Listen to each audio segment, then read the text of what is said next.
Anyway, I always say that if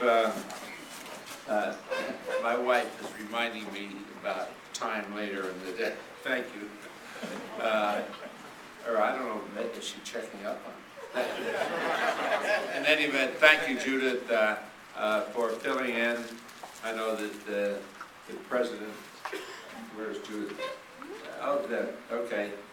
Front row seat. And for filling in for President Bloom, and sorry that he wasn't here, but we're glad to have you here with us in our campus. Ken Walker, Deborah Wiggins, Sandy Nielsen, and Jen Walker. Walden. Anyway, you know, I thought a lot about what today is in terms of those of you interested in small business, and wondering, I'm sure many times, whether or not you're going to succeed. Things are got to be tough. There's never enough money. There's never friendly competitors out there who are inviting you in. You got to fight your way through all the time. It's particularly significant, and permit me to make just a little correction of my background. When my father and mother were both brought as infants to this country, one from Russia, one from Poland, by parents who wanted to escape persecution and an inability to develop their talents. It didn't matter how smart they were, or how nice they were, none of those things. There was not enough freedom to permit people to exercise their judgment, their intellect. So they came. My dad did work in the silk mills in Patterson. We had the mayor here, Mayor Jones, and he's a good guy, and sitting over there watching what this son of Patterson is going to do. To be here and listen to what Judith said about the school, technology, and how it is, it's not just coincidence that brings us together: business, technology, education, but the parts that often go into making a business. Now, ADP in its early days, first years, it's called automatic payrolls. There was nothing automatic about the way we did it. We used typewriters, we used electric calculators, we used pencils and paper. We were diligent about what we did. And I say this to clarify a record. Everybody thinks that, oh, ADP, great computer service company. We could drop the word computer out of there. We were a great service company. We had a service that businesses wanted. We wanted to do the job properly, and we built our business from the ground up, so to speak. Computers did not come along in commercial availability until 1961. Now, we don't discuss age around me. I don't like to say age is a dirty word. But anyway, the business was begun in 1949. I was 3 years old. Anyway, it did start in 1949. And we went along, growing very slowly but steadily, until the computers were really developed for commercial use by IBM. The year was 1961. Started 49, we didn't have a computer until 1961.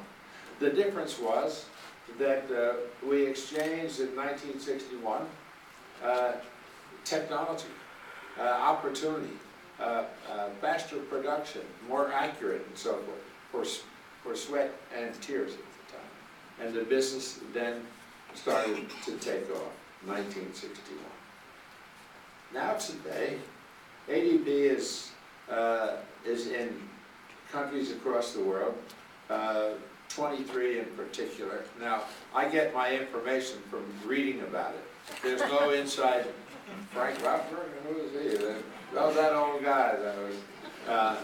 We are now just started with our 6th CEO at ADP, first Latino to run the company. And ADP now has over 45,000 employees. 45,000. Headquartered here in New Jersey, Roseland, New Jersey. We're staying here. They can't kick us out no matter how tough things get. And every month now, you see the labor statistics that are printed. Today, we learned that there were 227,000 new jobs created in the last month. And ADP produces those numbers. We have the freshest data possible because up until last week, we know how many people were hired in this sample of ours, hired, fired, raises, all that kind of information.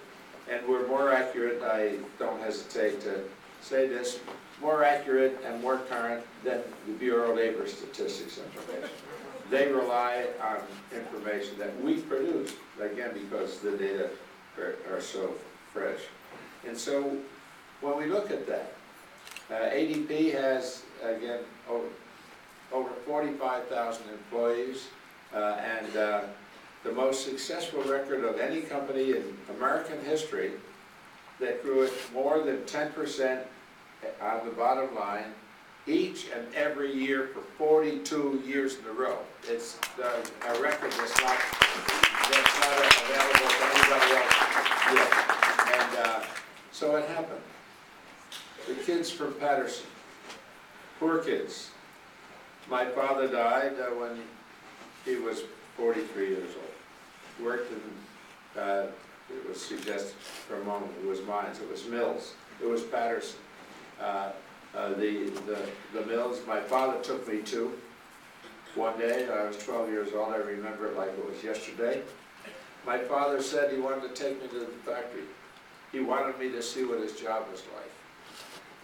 He was a handsome man, very conscious of being healthy and doing the right things with his exercise, etc. He took me to the mill and he said, as we walked in the door, he said, "You hear that noise?" The building shook because all of the equipment was mechanical. There was no electronic equipment in those days. Yes, Dad. He said, "Let me show you what I do." And we went upstairs a few flights, and he worked at a big machine called the warp, and spools of silk would come in from Japan. They would come into the West Coast and Seattle, come by train to Chicago. They were auctioned off, and there was a Silk Express. It sounds more romantic than it was. A Silk Express that came to Patterson, and the companies would bid for the product. And my father's job was to stand and look overhead as the threads came from a panel behind him that had spools of silk, and watch for breaks that he would tie them. He stood there for 8 hours a day, maybe more. That was his job. And the final part of the visit, my father took my hand and he said, "Here, I want you to feel this." And he rubbed my hand over the silk threads. And there was a film, visible. He said, "You see that? You must get an education. You must never work at a place like this." And I didn't understand what he was talking about. I wanted to play baseball. But it left an impression. 6 years later, my dad was dead, leaving a 37-year-old widow, my mother, and my little sister was 12. I was 18. I enlisted in the Army. That was what was happening, World War II. Not the Spanish-American like a lot of people.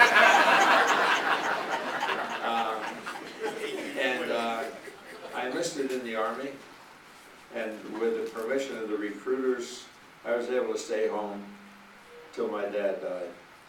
he was that sick, and they knew death was imminent, and he passed away, and I went into the Army, and the family was reduced from 4 to 2, realistically. Anyway, the fact of the matter is that I had no idea when I went into the military that there was going to be a college education waiting for me when I got out.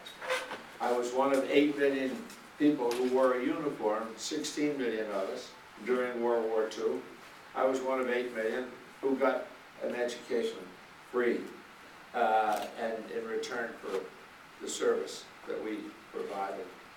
And I went to Columbia University. And I could barely spell Columbia at that time, but I knew it was a place I wanted to be. And I went there, and life was good, and the education I got helped in so many ways. More than some of the subjects, some of the programming that we did, was to understand that there's a better way of life that I experienced, that we experienced together.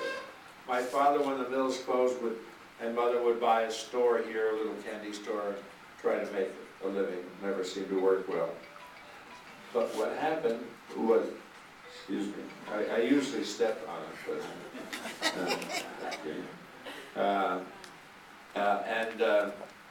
so what I saw as a child, this dislocation was go to different schools. I finally graduated.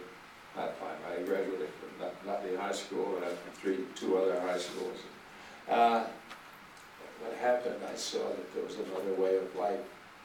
That there was life that didn't have you sitting down at the counter at the candy store or booth waiting to sell a pack of cigarettes or newspaper or something like that. I was about 10 years old. That was my job. And I'm not looking for sympathy out of this. It was the breaks of life to get the education. And I say to all of you, and I'm sure you don't need to hear it, education at this facility, this great educational facility. We're so proud to have it here in Newark, where it started and continues to expand and produce education and good students and make big contributions to our state. We're grateful, Judith, for us to be able to be here, and we thank you. Please say thank you to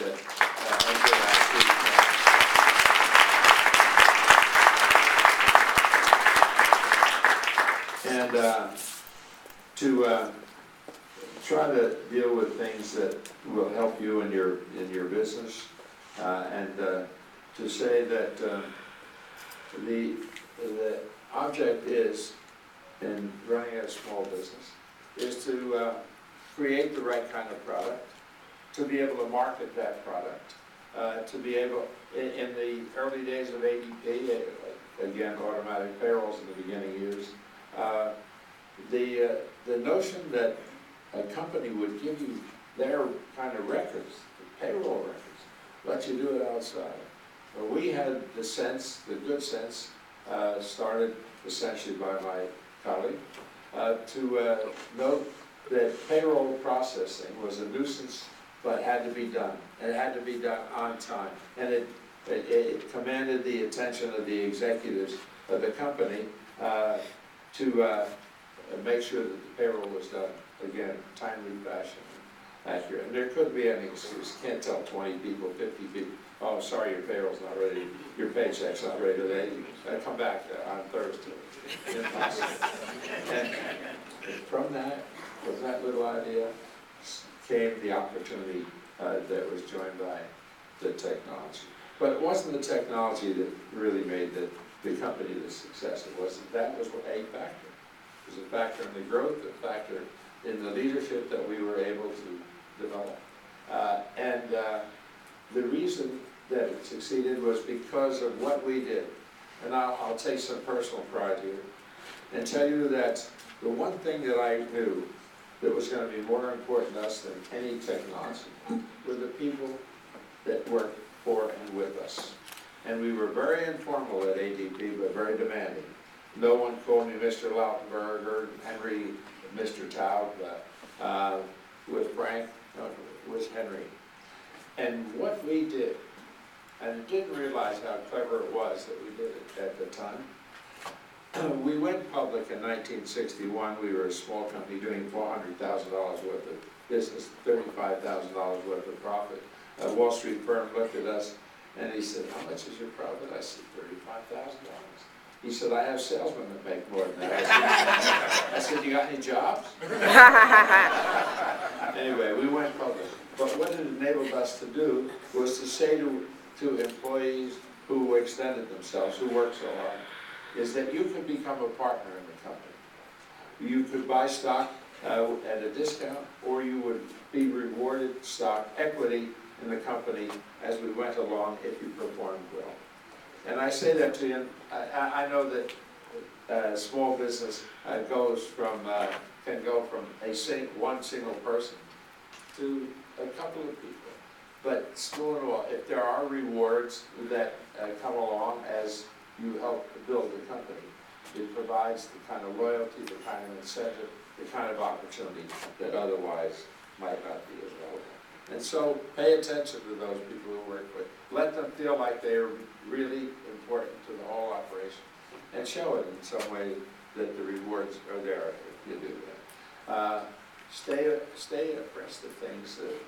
Check the technologies. Now, I want it clearly understood. And I'm not doing politics, I promise you, but there is a situation.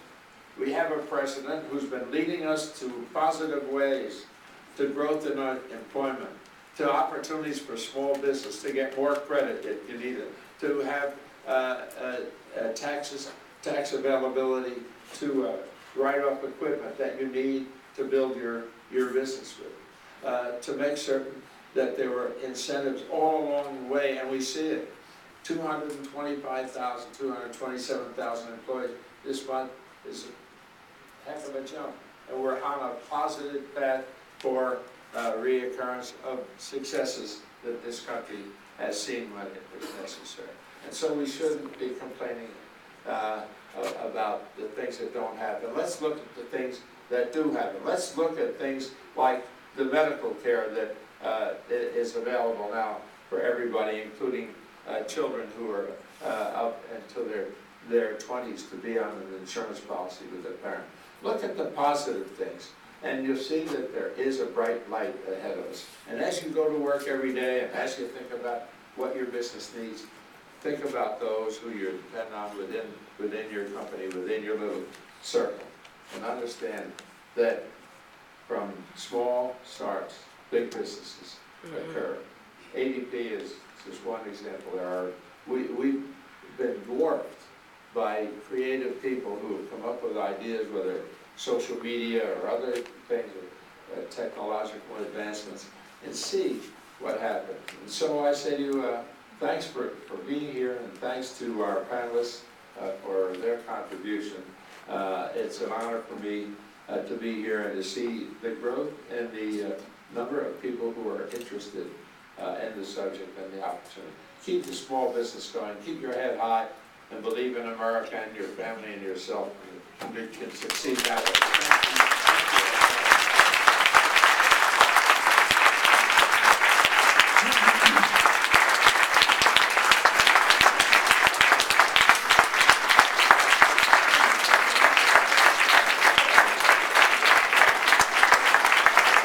Thank you all. Thanks, everybody.